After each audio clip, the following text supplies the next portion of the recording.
റഷ്യയോടുള്ള ദേഷ്യം തീർക്കാൻ യുക്രൈന് ആവശ്യത്തിലധികം പരിഗണന നൽകി കൂടെ നിന്ന രാജ്യങ്ങളിലൊന്നാണ് അമേരിക്ക. ആയുധങ്ങൾ നൽകിയും പ്രസിഡന്റ് സെലൻസ്കിയുടെ മനസ്സിൽ വിഷം കുത്തിവെച്ചും ബൈഡൻ തുടങ്ങിയ കളി ഒടുവിൽ അദ്ദേഹത്തെ തന്നെ തിരിഞ്ഞു കൊത്തിയിരിക്കുകയാണ്. ന്യൂ ഓർലിയൻസ് ഭീകരാക്രമണത്തിന്റെ മുഖ്യ സൂത്രധാരൻ കടുത്ത യുക്രൈൻ അനുകൂലിയാണെന്ന വിവരം പുറത്തു വന്നതോടെ അമേരിക്ക ആകെ അങ്കലാപ്പിലാണ്.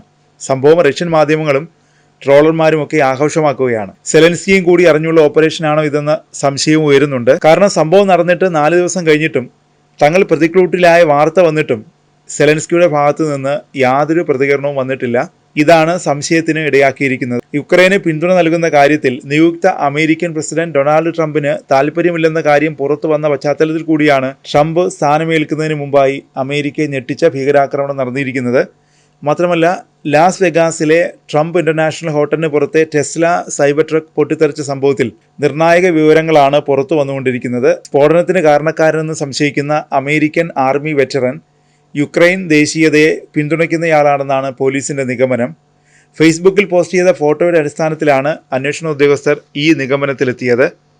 ബുധനാഴ്ച ഹോട്ടലിന് പുറത്ത് സൈബർ ട്രക്ക് പൊട്ടിത്തെറിച്ച് 37-കാരനായ ട്രക്ക് ഡ്രൈവർ ലിവൽസ്ബർഗ് കൊല്ലപ്പെടുകയും 7 പേർക്ക് പരിക്കേൽക്കുകയും ചെയ്തിരുന്നു. ട്രംപ് ഇന്റർനാഷണൽ ഹോട്ടലിന് സമീപം നടന്ന ട്രക്ക് സ്ഫോടനത്തിലും ന്യൂ ഓർലിയൻസിൽ നടന്ന ആക്രമണത്തിനും പിന്നിൽ തീവ്രവാദം തന്നെയാണെന്നാണ് FBI സ്ഥിരീകരിച്ചിരിക്കുന്നത്.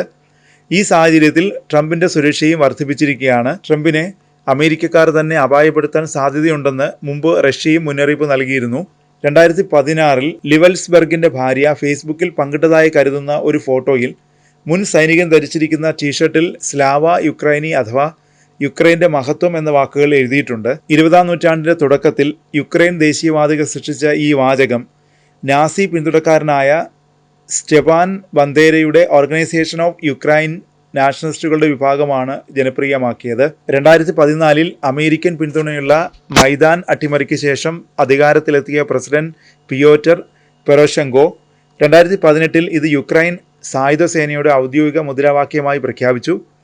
2022 റഷ്യയുമായുള്ള സംഘർഷം രൂക്ഷമായതിനാൽ യുക്രൈൻ്റെ അനുയായികൾ ഉപയോഗിക്കുന്ന അന്താരാഷ്ട്ര തലത്തിൽ അംഗീകരിക്കപ്പെട്ട മുദ്രാവാക്യമായി സ്ലാവ യുക്രൈനി പിന്നീട് മാറി.